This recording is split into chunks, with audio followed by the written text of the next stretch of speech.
the ideal person to receive feedback from knows your genre and gives good feedback on story. But someone who maybe doesn't read science fiction can be really clear with you about what your science fiction novel needs. Okay. Hello, writers and crafters. I'm Valerie Isan. And I'm Eric Mertz. And this is episode 113 of the podcast. It's May 10th, 2023, as we record this. And our main topic today is how to give and receive feedback from critique groups. We have a new patron this week. Special thank you to Sherry Fenton, who joined the Patreon community. Thank you. Thank you. And thanks to all of our existing patrons as well. It really warms my heart to know that there's people out there that like us and like what we're doing and want to support us. So if you want to check that out, you can go to patreon.com/Valerie Isan, IHSAN. And I've already, Sherry, if you're listening to this, I already wrote out your postcard. So I just need to put a stamp on it and put it in the mail today. So if you become a patron, then you get a postcard as well as a shout out on the bus. What? Are you a postcard person, like in general? Like, is that something you brought into this, or did you? No, I added it just recently since I was at Tsunami Books has a rad collection of postcards for sale. They're awesome. And every time, and I kept thinking, oh, I wish I liked postcards. I wish I had some place to send postcards because they're so cool. And somebody, like I asked, there was a customer that would come in regularly and buy postcards. And whenever I find one of them, I'd ask them, like, where do you send this? And they said, anywhere. Like, you can just mail it as a card, or you can use it as a like a tag on a present, like whatever. It's just a card. Or anything, you can put it in a card, if you just like the saying, you can just add it as part of the present or something. I was like, okay. So I bought a whole bunch and was like, all right, I'm going to start sending these to patrons. Very, very early internet for me. There was a website called Post Crossing. And this was like before the internet became like questionably, for good or evil. But the good internet had a thing called Post Crossing, and you would just randomly agree to send a postcard to somebody, and it would generate an address for you, and then you would send that person a postcard, and then the system would then you would then pop up for someone somewhere in the world, and they would send you a postcard. And you could put on request things from people. You could do all sorts of, like, you could say, I want postcards with cartoon characters or nature scenes, or tell me about the city where you live. It was so fun. I still have boxes of postcards from when I did that. I should get back into that. You could write an essay on that. I could. Maybe I will. Be a fun little trip down memory lane. It was just so nice because you would kind of forget it. I didn't do it enough so that I was getting postcards every day, but I would send one, and then it would just be out of mind long enough that I would get one. It would be like, oh, look, a postcard from the Netherlands from, awesome. From Maria. Oh, look, Maria's into cats, and she knits, and she plays bocce ball. Like, it was so fun just to know a little bit. Did you ever continue correspondence with any of the people that sent you a postcard? No. Okay. I don't think so. But it definitely was open. There were some people that I had a lot in common with that I would just like, wow, this person likes to read mystery books and drinks beer and loves basketball. Wow, this is my person. But yeah, it was cool. Back when the internet was good. What have you been up to this past week? I have been like a productive boy. I am through a rewrite on my next book. I've gotten all the way through without feedback. That's like kind of a half segue. That's what we're talking about today. But I haven't gotten any feedback from anybody on it. And so I'm debating what to do right at this point, because I do love getting feedback from people. I think it's very helpful, especially people who've read my stories before. My writers group is working on the next book. So I don't know if I'm going to start, like, if I'm going to jump them and put this book in. I don't know how I'm going to handle it, but I've accomplished that. I'm happy with where it ended up, and I'm working on the cover. I have covers for the next 3 books purchased and almost done. So I'm kind of mapping out the path here. I've been really getting those. The next 2 books are basically written, and I've got the third book in from now drafted, or sorry, Drafted? outlined. Oh, I was Not gonna say, drafted. Sorry, dang. not drafted. Outlined, That's and the longest part. that is the longest part. And I'm excited to get into it because I'm going to take a whole different turn in I'm sort of. excited about how productive you are, like how prolific you are. I think that's Thank you, amazing. I've thank known you. you over a decade, Right. and you have 1, 2, 3, 4, 5. You just write all the time. You have so many books out and so many stories out, and you're They submitting can't stop stories me. all the time. I'm They can't jealous. stop me. Thank you. Yes. I it feels good. Like it feels good, and I appreciate hearing that. So yeah, those stories are, yes, Ceremony of Shadows next, and then Ooh. I think they're Season of the Shadow after that, and then the book 5 in the series. I've just Shadow Play, I think I'm calling it.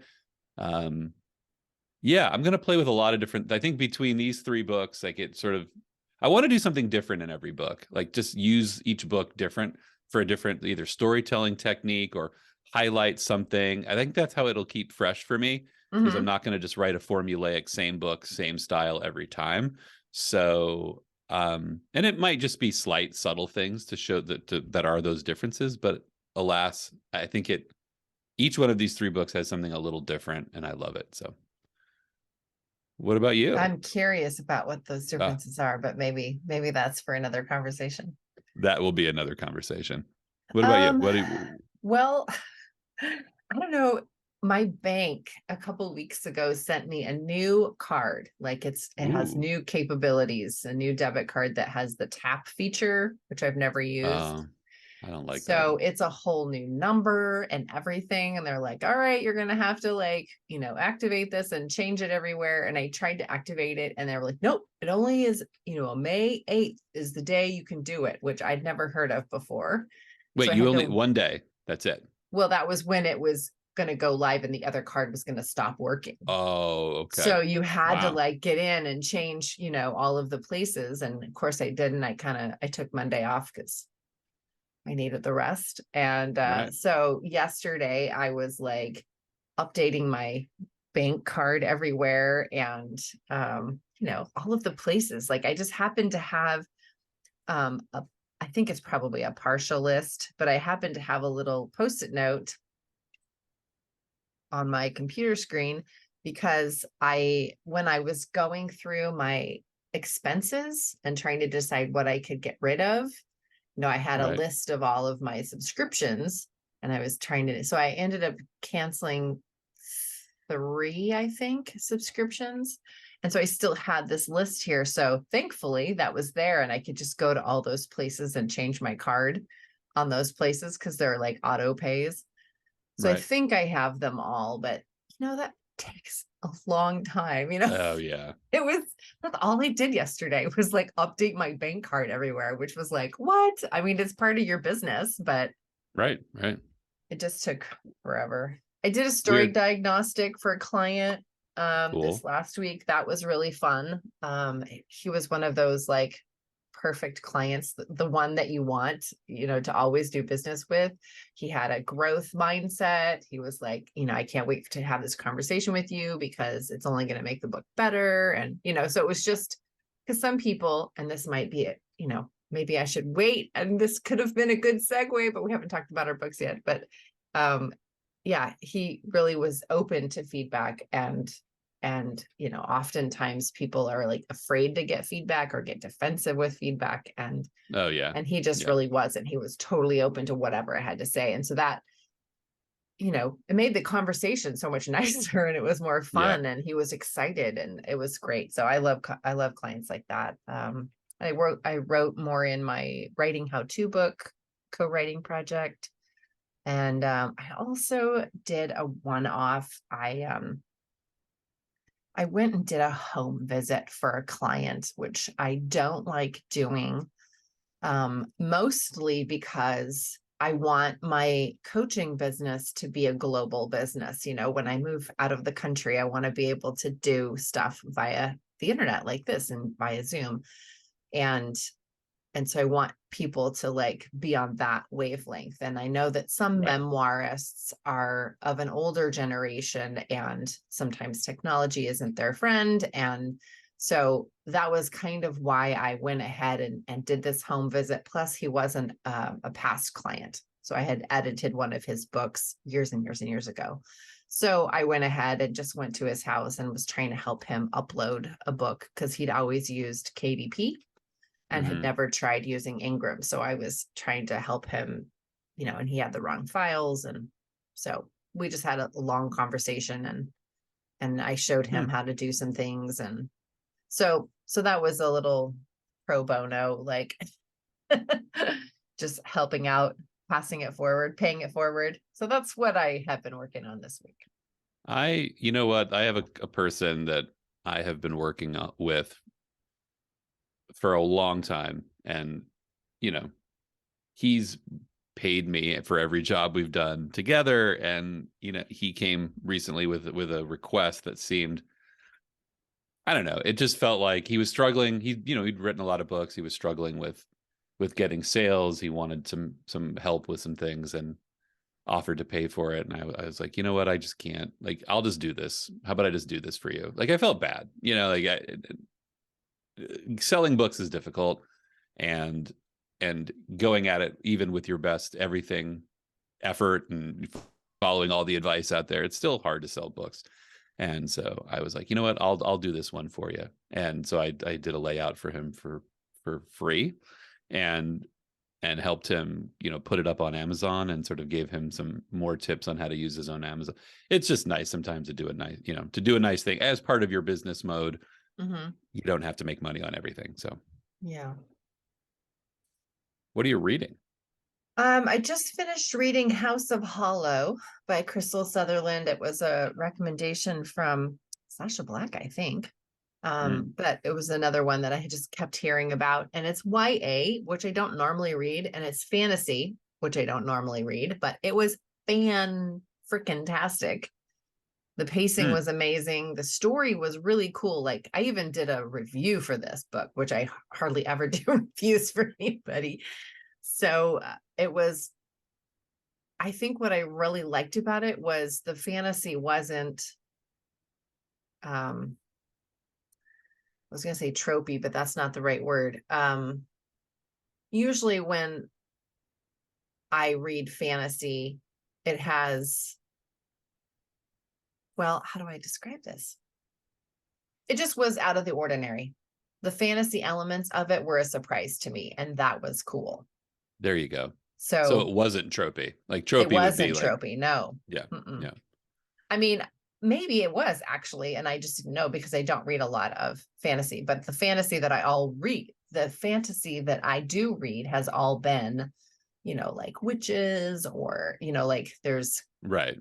there's Right. There's a standard, fae or goblins, or, whatever, like the right species that we all caricatures, or know. yeah. This was different, and was almost more like magical realism, which is what I dig, actually. So there was Right. a way to kind of like make the fantasy a little different, which I really liked. So anyway, House of Hollow, that was awesome. So now that was a library book that jumped the stack. So I'm still reading The Invisible Life of Addie LaRue. Mm. And Yeah, I love actually, another book jumped the stack. I won an ARC from oh my gosh, I didn't write down her name. Oh no, that's terrible. The name of the book is Manifesting Your HEA, which in the writer's world stands for Happily Ever After. And so it is a I book didn't know about that. manifestation, and yeah, it's a self-help book. But HEA in the book, in the text, doesn't stand for, I mean, it's a play on words, I guess. So it stands for heal, embody, and allow. So those are like the 3 steps in her program, but she mostly writes to writers. So that's why she had the double meaning, in the title. So Right. that I won that just a couple days ago. So I have been reading that as well. So I'm back up to reading many books at the same time. There we go. There we go. I write many The books. admission. You read many books. Finally. It's how it goes. I went off top. My mom works at a bookstore. She volunteers at the Friends of Oregon City Library bookstore.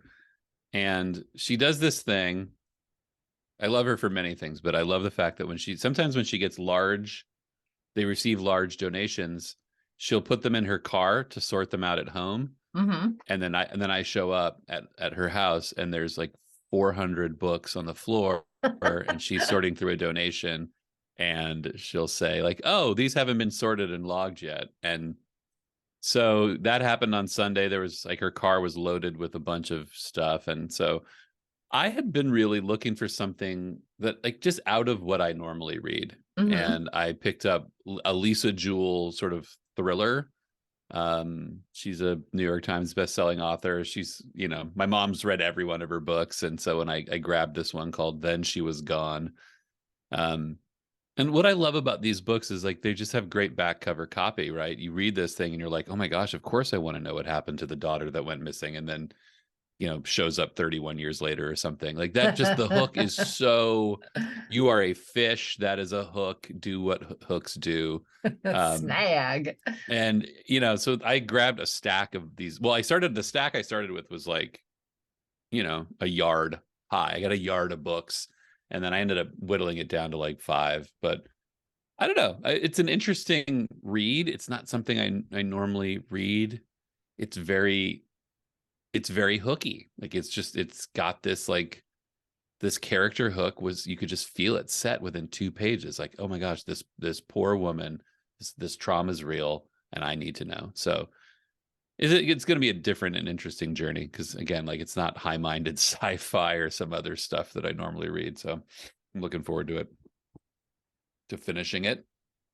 But I'm only going to read 1 book at a time because part of the reason Hyperion took me forever was that I gave myself permission to read like 6 books at a time. And it was almost became a challenge. Like how many more short story collections can I bring to my bed table? Like how many more can I bring?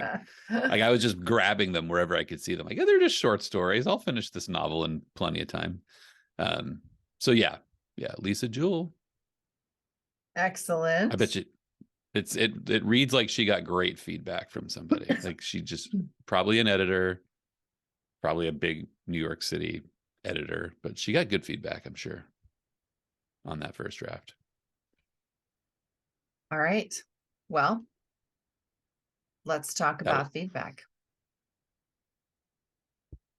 I will just say, I will kind of out myself, I guess, in the beginning, is I think I was that difficult person in the beginning of like, I think in the beginning as a writer, I think you believe you can write, right? And that's why you start doing it. And the belief in writing is a tenuous one because going in, it's difficult. So I think if you're going to get up the confidence, like for me, if I was going to get up the confidence, I was going to believe that what I was doing was right. And so I have a long list. There's a long list of like feedback on screenplays and books and things that I'd written that I just didn't listen to because I felt like, well, this is obviously the right story. I mean, it wasn't because it didn't go anywhere, but at the time it was just very hard for me to accept feedback because I just thought any problems with the book like was an indictment on the book as a whole. That was my big barrier. Did you have barriers to feedback when you got started?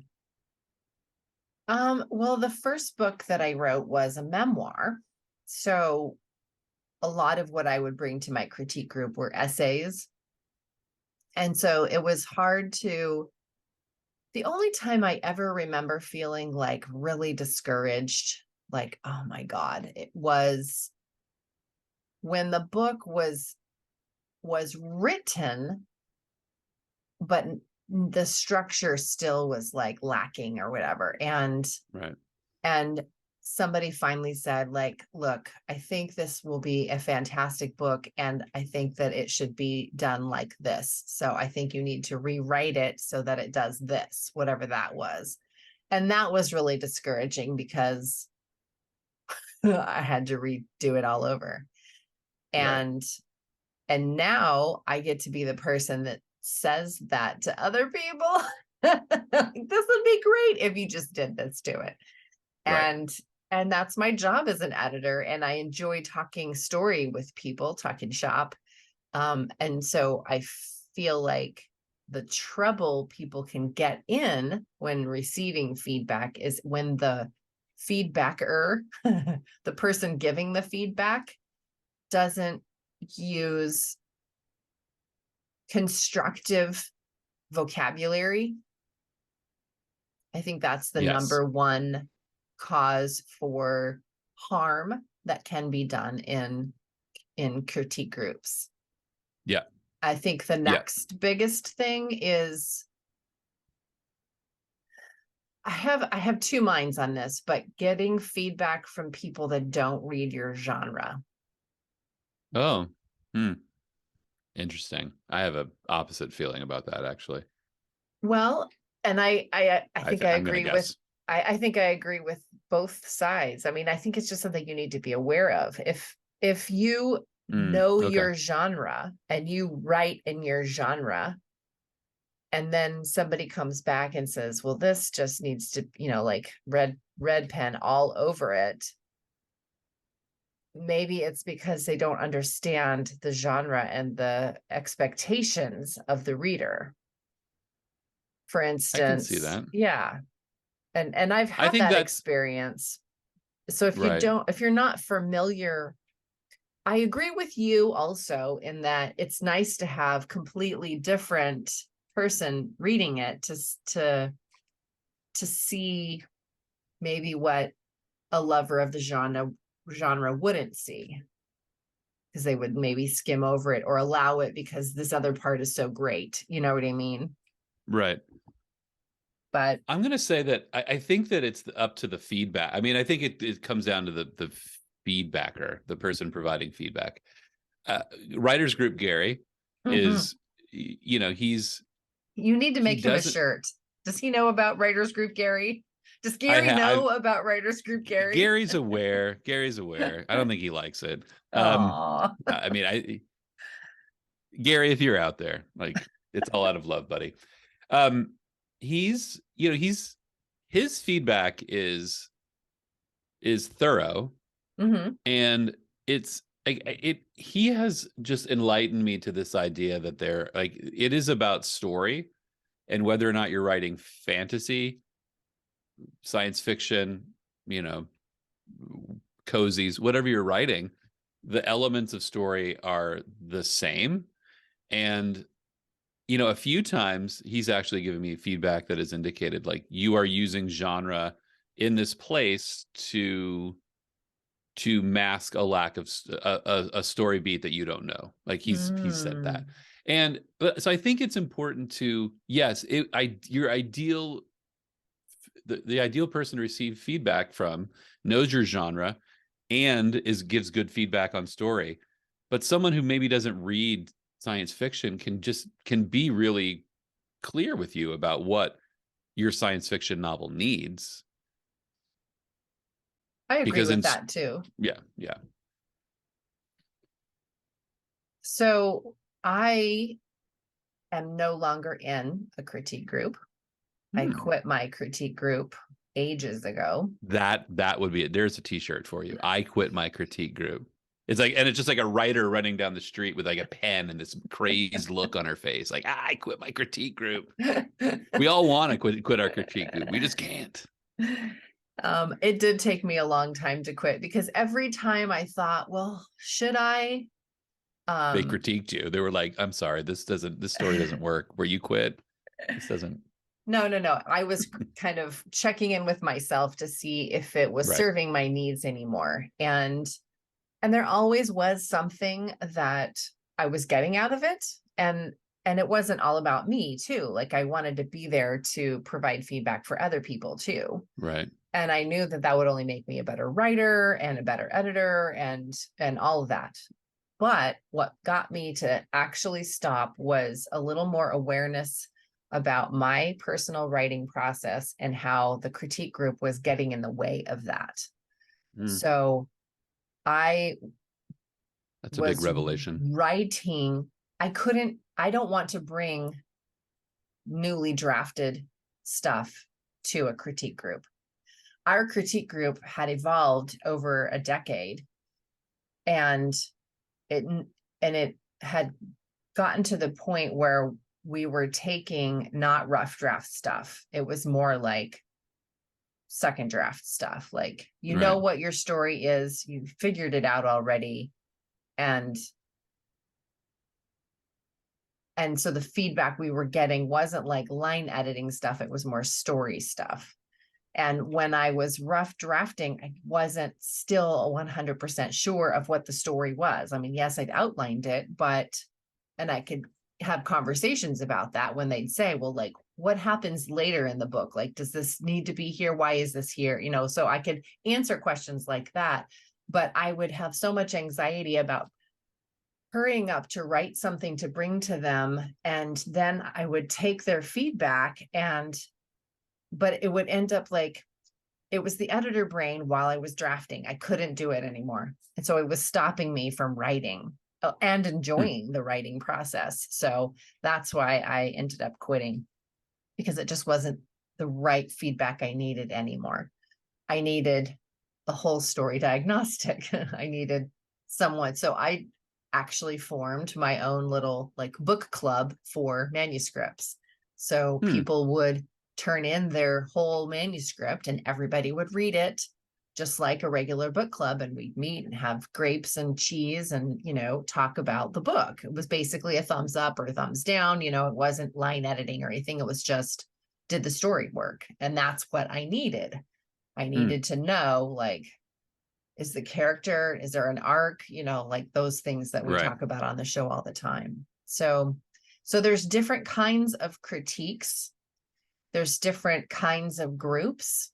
Some people's critique group are like, you know, the three ladies that have met, you know, every quarter with books that each other has read, you know, with a glass of wine, and they've been doing it for 22 years. That's a critique group. Right. Sometimes it morphs into, you only meet when someone has a finished novel and they want Right. feedback on it. And then they just drop everything and that, you know, jumps the stack. They read it and they get together, you know, a couple weeks from then. So your critique group can be anything you want it to be, anything you need it to be. And if you can't find what you're looking for, then you can start your own. There are plenty of people who want to be in critique groups and are actively looking for them. So it wouldn't be Yeah. hard to start your own if you know exactly what it is that you need from the critique group. And getting the wrong critique, getting the wrong feedback, I think can set people back in their Oh, writing. yeah. So It that's why there are doubtlessly some will set you authors back. that are like anti-critique group. So do you want to talk a little bit more about the benefits of a critique group and why you've been in one for so long and what you enjoy about W- yours? Well, I'll just echo at least a couple of those sentiments. I think it's important that my critique group currently, we're four people, but we started out with five. And to put it nicely, one of the people, just skill set wise, was not there. Mm-hmm. And ability to receive feedback wise was definitely not there. And it just wasn't what she needed. And for her, to her credit, she left after like 6 or 7 meetings because it just wasn't working for her. So I think that, yeah, it has to work. And there's no rhyme or reason to how it works other than just your feeling, I think. And that's when that person just, I remember confiding in me saying, like, it just doesn't feel like I'm getting anything out of this other than frustrated. That's all she needs. Mm-hmm. there's no boxes to check other than that. Um, and I think it can be whatever you want. So, and I went into this like I didn't know. Like my journey to it was I knew I needed to start accepting feedback. I would go to that, right. I'd go to things like Willamette Writers, I would take part in things online. And I just saw this, like, I saw other writers working together, and that's what I wanted. Um, and I also like being helpful. It's like a love language thing, like to be helpful for me. So like I recognize that I, as I sort of warmed up to the idea that a critique group would be beneficial because I could both give feedback and receive it. And I wanted something frequently that had a frequency, because I knew I was going to be resistant in the beginning. I knew that I was going to have to get over this feeling of like, well, you just didn't get it. So Mm. I wanted something that was, the quarterly thing wasn't really going to work for me. So we meet every 2 weeks. It's every other Wednesday night, which is, it can be difficult with life happening, but we've had members go through life changes, move, physical injuries, and everybody shows up. Sometimes everyone submits something, sometimes two people submit things. We give each other, we do like a round of verbal feedback. So like if we're talking about my piece, we have like a reading order, we call it the batting order, and then everybody just gets 6 or 7 minutes to talk about what they saw, what they didn't see, they wanted, and then at the end that person has a moment or two to ask questions, to follow up, to verify. And that's usually, that follow-up section is where someone will clarify something like that didn't make sense, or like I end up just asking a lot of questions about I'll know where I feel like the submission is lacking or where I took a risk, and then so I'll ask if it wasn't identified. And then we're just, we send each other written feedback at the end of the meeting. And then when 2 weeks later, like it's the Friday before we receive submission. So that will be this coming Friday. Everyone will do 8,000 words at least, or sorry, at most 8,000 words. And then we do it. And it works for me because it's everyone in the group. So I receive feedback from 3 people, and those 3 people are they all offer something different. One person's very detailed on structure and very detailed on like scene stuff. Like Gary's really great at like seeing how a scene begins and ends and where it goes. And he's good at big picture stuff. There's another person who's good at details. So I get this, like, if I take all 3 of them, I can sort it out. And I think this takes us to the next thing is that, like, you have to sort the feedback you get out. You can't take every bit of advice, because in those 3 people, inevitably there's going to be disagreement. Someone will say, I really liked this scene. And then the next person will say, well, I agree with most of the things that Laura said, but I don't agree on that scene. And here's why. So that's up to you. Like, so you have by necessity to the ability to interpret feedback and either accept it or not. And so that becomes a lot of what I do afterwards. I'll sit down and look at it, and sometimes the details, just somebody didn't get it, somebody kind of forgets what 1981 looks like when the story takes place, and you just sort of sort it out and figure out what of it you can use. I like to, when I give feedback, I like to give possibilities. I kind of, if I'm going to give somebody feedback, well, I guess we should shift there, right? We should talk about giving that feedback and how we do it, because I think it's important to give someone feedback that's honest. If something doesn't work, it doesn't work. And you're not doing them any service by smoothing that over. You can't say, like, the story beat doesn't work, but I'm not going to say it because it'll hurt their feelings. But I think it's important to I always do like the sandwich, right? The character in the scene is well drawn. They're coming to the scene with a lot of need, but I don't feel like they're going after what they need in a strong way. Something like that. I feel like it's important to, in that feedback, give that person the tools to solving their problem, right? If That's it's what like, makes it constructive. right. I think a lot of people lose that. Just like it did, like there is that cackler in a lot of writers groups who's just like, yeah, I didn't get it. This character wasn't doing anything. And you're like, well, what, like, what Yeah. what do you see? Like, you could, if you wanted more, tell me what you wanted. And So I think you have to sandwich things. If you don't do that, I think you're just offering criticism, and that's not helpful at That's all. not helpful. So sometimes, and this depends on your critique group, you can request a certain kind of feedback. So you can go in and say, okay, all I want to know is where are your eyes glazed over? Or all I Right. want to know is, does the character seem realistic to you? Or, Right. whatever. So you can go in with a specific so that you don't get a bunch of feedback that you don't need, or not that you don't need, but that you don't need right then. Like if you're just focusing on, say you're doing an editing pass for setting and world building. Right.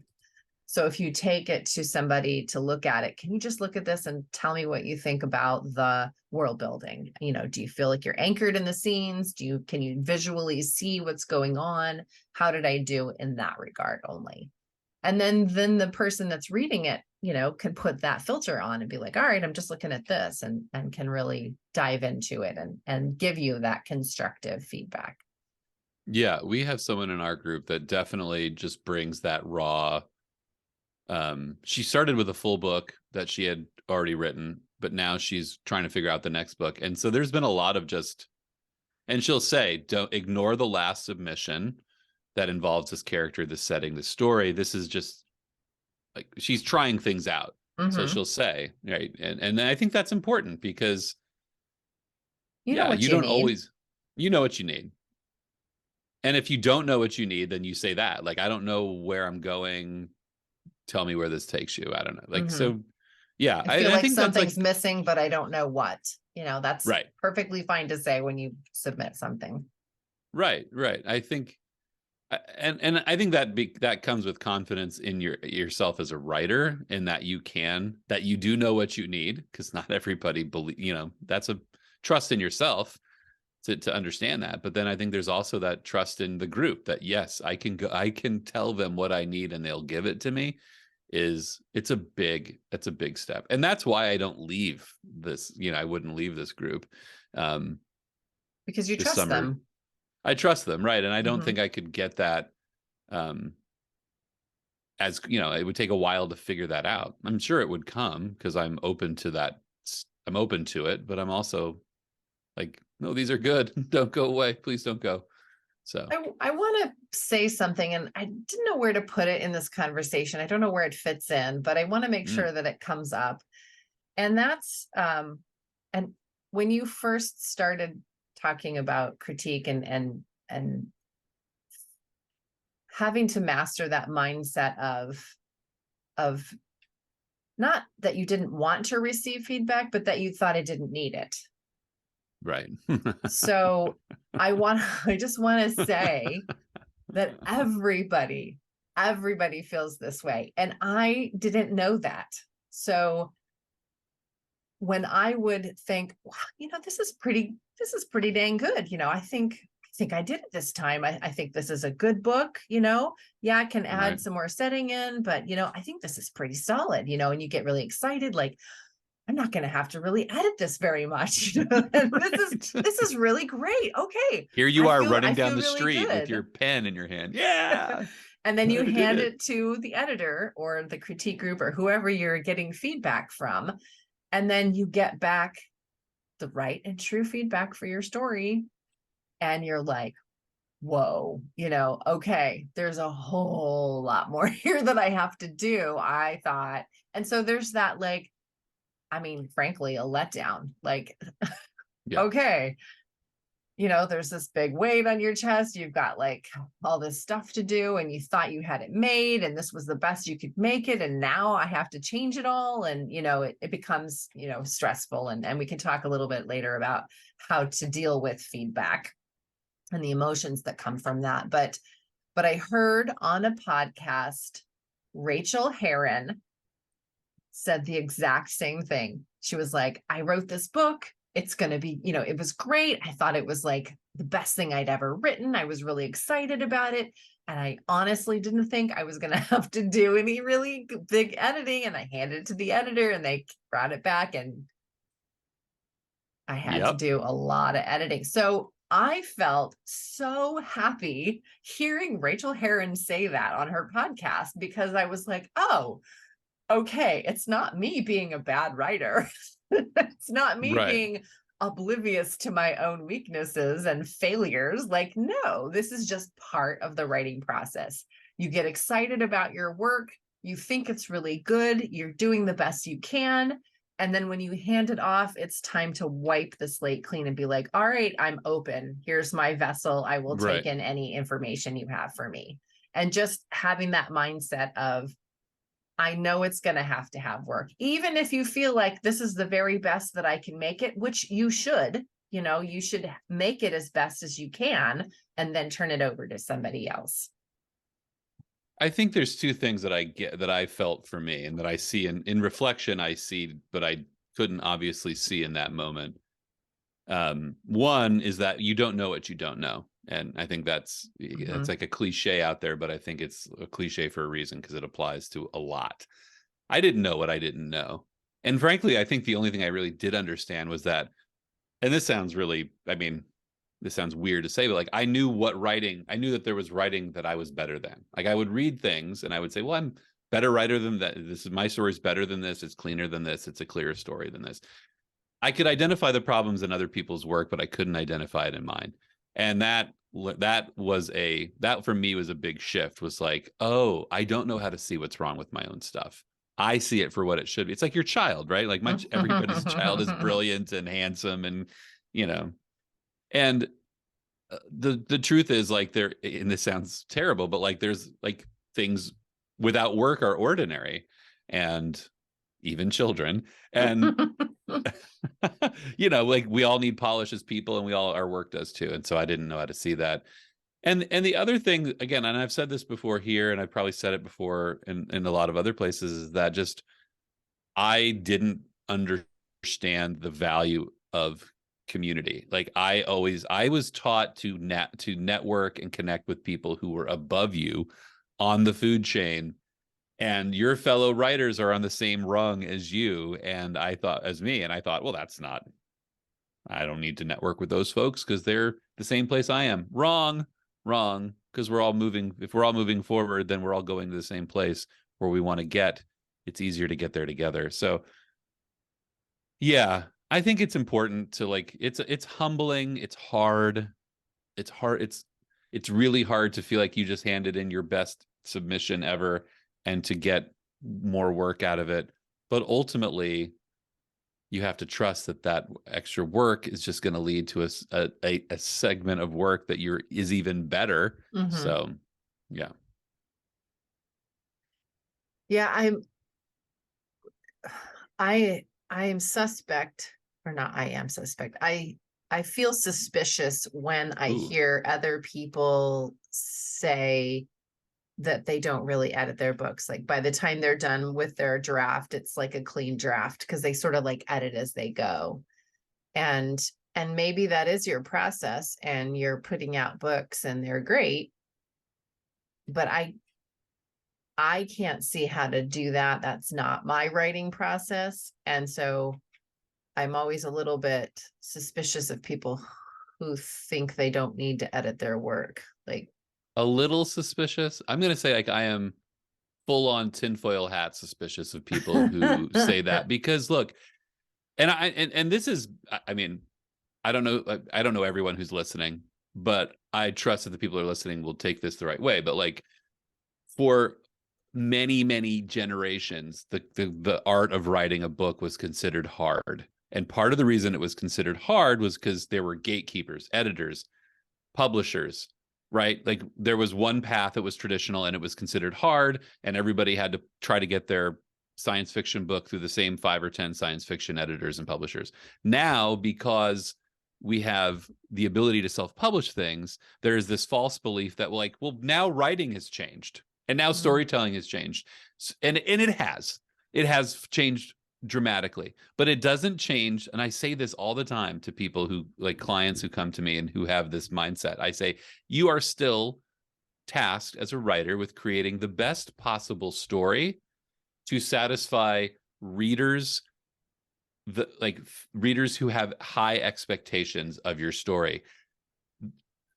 50 years ago and now, that's the same challenge. It's probably more challenging now because there are fewer and fewer readers than there have ever been. People don't read as much. So I think like there's this false narrative that like, well, I don't need to edit because look, I'm the one who says publish on Amazon, or I'm the one who says publish on Ingram.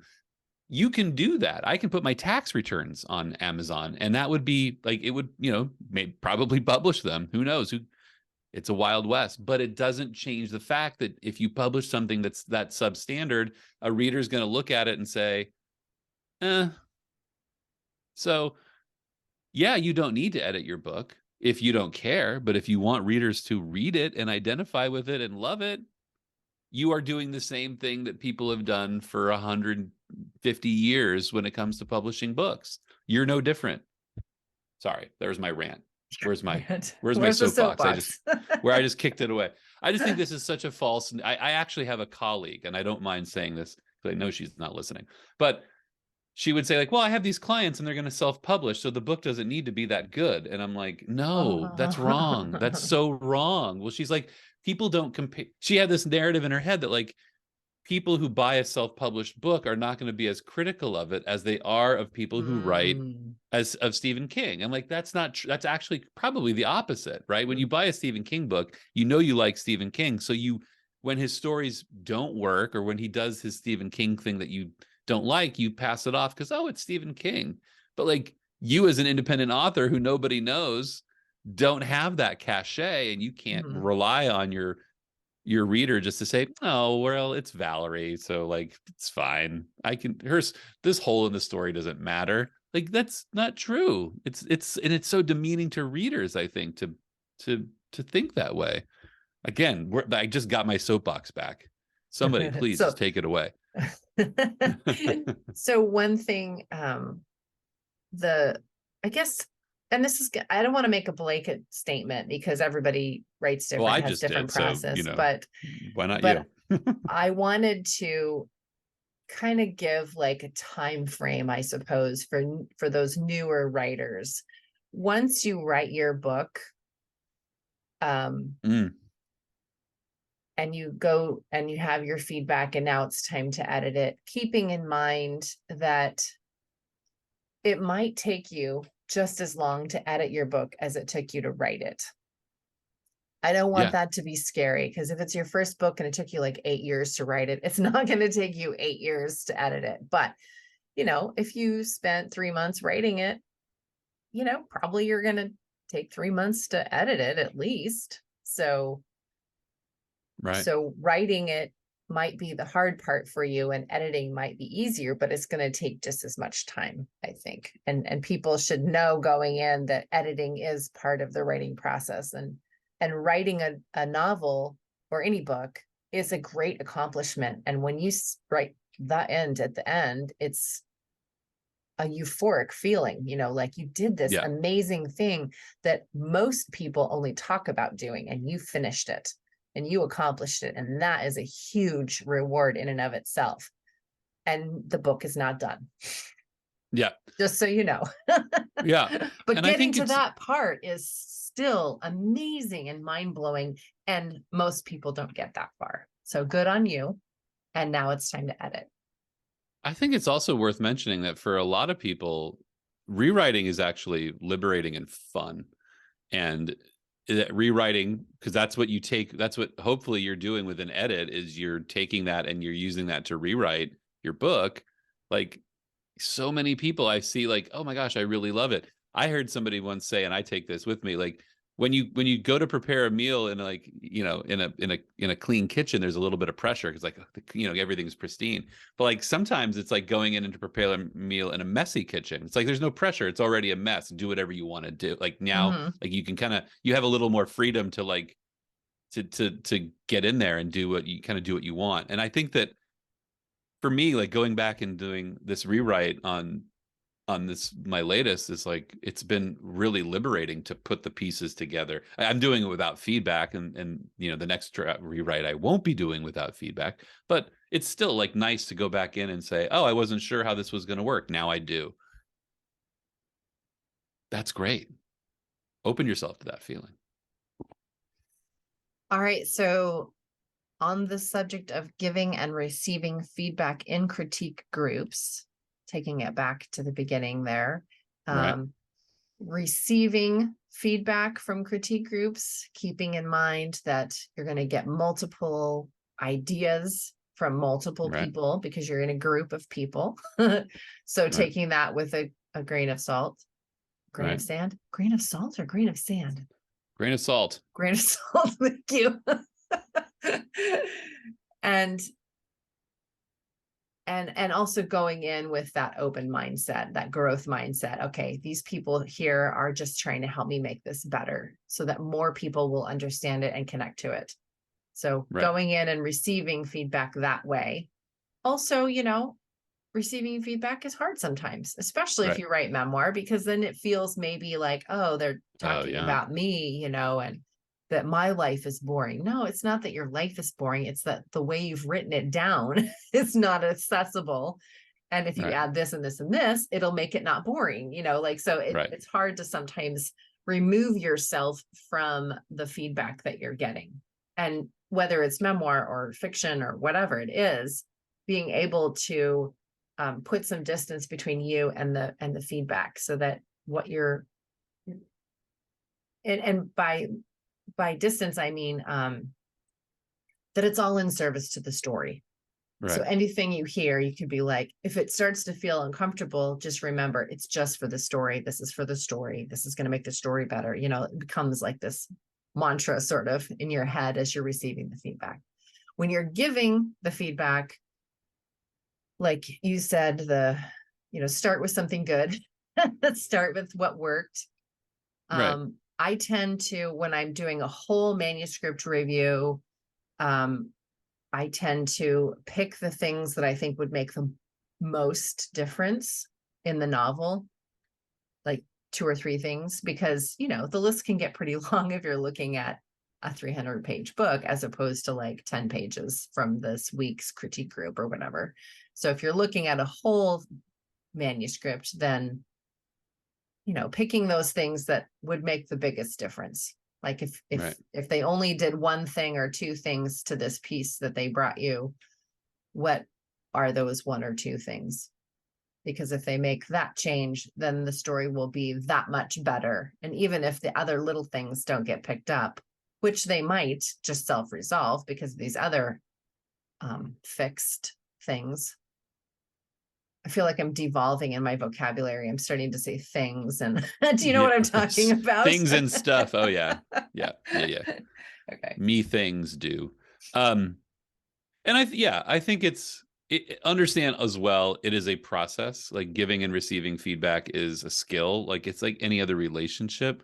When you first meet somebody, you can't be as well. Maybe I'm making another blanket statement that isn't true for everybody, but you learn to trust the person you're with. You learn to trust the person so you can become more honest with them and you are able to receive more honesty from that person. Like the level of honesty you have when you first meet someone can't match what you have after years of trust. And so I think the same thing with a support group or a support group. Now I'm doing the same thing vocabulary wise, like with your writers Yeah, group, but like your you're just, critique group can become a support group in some well, ways. it Yeah. really is. Yeah, like you're going to work into understanding. Like I can joke with my group now when I see something in a submission. Um, you know, and here's an example. Like, Gary's older, but he's writing a very young female character in a very young world. And so sometimes he'll just do things that clearly illustrate the fact that he's not a 25-year-old cop. And we can laugh about it and say, Gary, no one would ever say this, or this makes no sense but he's open to that. He's like, okay, Mm-hmm. guys, like, all right, like, right. What would I say? I'll go back to the drawing board. So yeah, like eventually, like you're not going to drop into something. It's just not going to be warm and ready for you immediately. You have to work to that. Yeah. Good thought. But it's worth it. It's so worth it. So what do It's so you worth get it. out of your critique group besides like camaraderie and the feedback that you need? I mean, it fuels the part of the story of the writing process that I think is the most important, and that is rewriting. I honestly think that every rewrite between like 1 and 3 the story improves exponentially. I think after a certain point, the story becomes like, at that point, it's details. At that point, it's about letting go. Um, but at least in those from the first draft to the second draft to the third, like it fuels. If for me, it's a fuel. Like I get great feedback, and I love that I know that I'm providing that same thing for everyone else. That everyone, when we're done working on that person's submissions or that person's, they're walking away from it the same way. And there's actually one person in that group. We were teetering for a while. We were going to miss some meetings. We were going to postpone for a couple of months. And she was like, no, no, no, no, we're not doing that. We're not doing that. And she was like doing anything and everything she could to get kind of keep things moving. Mm-hmm. And that to me is so rewarding. Like it makes me want to be a part of that group because like she's getting a lot out of it. So yeah, it's relationships too. If you're a Yeah. writer and the more you do, the more writing you do, you can really get into you get really stuck in the basement that is your life. Like I'm in my office all the time. It gets me out. So Yeah. And that's what it was for me too, for many, many years. So I'm really glad that I had it, and it really got me writing. So it did all yeah, the things I needed it to do until it stopped. So yeah, so I'm pro writing groups if that works for you. right, right. Bingo. Oh, bingo. All right. Well, next week we are going to be talking about manifesting what you need in your author business. Mm. Mm, Oh boy. you've Oh got boy. some thoughts on that already. Always, because always. Thanks for talking with me today, Eric. Absolutely, my pleasure. We'll see you next week. Bye for now. See ya. Bye bye. All right. I can hear Man, my other dog's jingly tags, which means it's time to walk the dogs. So I that's our will. timer right there. That's our timer. Yep. I'll All talk. right. I'll talk to you later. Talk to you soon. All right. Bye bye.